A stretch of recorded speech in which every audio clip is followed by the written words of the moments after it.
কেমন আছেন সবাই? আশা করি আপনারা প্রত্যেকেই ভালো আছেন।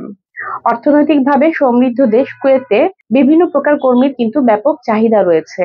কিন্তু এই চাহিদাকে কাজে লাগিয়ে এক প্রকার অসাধু চক্র ভিসা জালিয়াতির মাধ্যমে বিভিন্নভাবে কর্মীদের হয়রানি করে থাকে। এই পরিস্থিতিতে কুয়েতে অবস্থিত বাংলাদেশ দূতাবাস প্রবাসী কর্মীদের কথা চিন্তা করে একটি গুরুত্বপূর্ণ পদক্ষেপ গ্রহণ করেছেন এবং একটি নতুন বিজ্ঞপ্তি জারি করেছেন।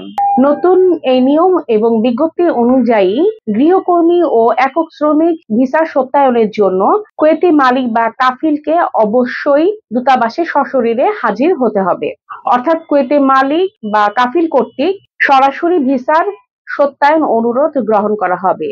সংশ্লিষ্ট বিশেষজ্ঞরা মনে করেন এই নতুন নিয়মের ফলে প্রবাসে অবস্থানরত কর্মীরা প্রতারণা ও আর্থিক ক্ষতির হাত থেকে রক্ষা পাবে এবং কুয়েতে বাংলাদেশের শ্রমিকদের যে সুনাম রয়েছে সেটা অক্ষুণ্ণ থাকবে। প্রবাস সংক্রান্ত সঠিক বিভিন্ন তথ্য পেতে আজই আপনি আপনার মোবাইলে প্রবাস যাত্রা অ্যাপটি ডাউনলোড করে নিন।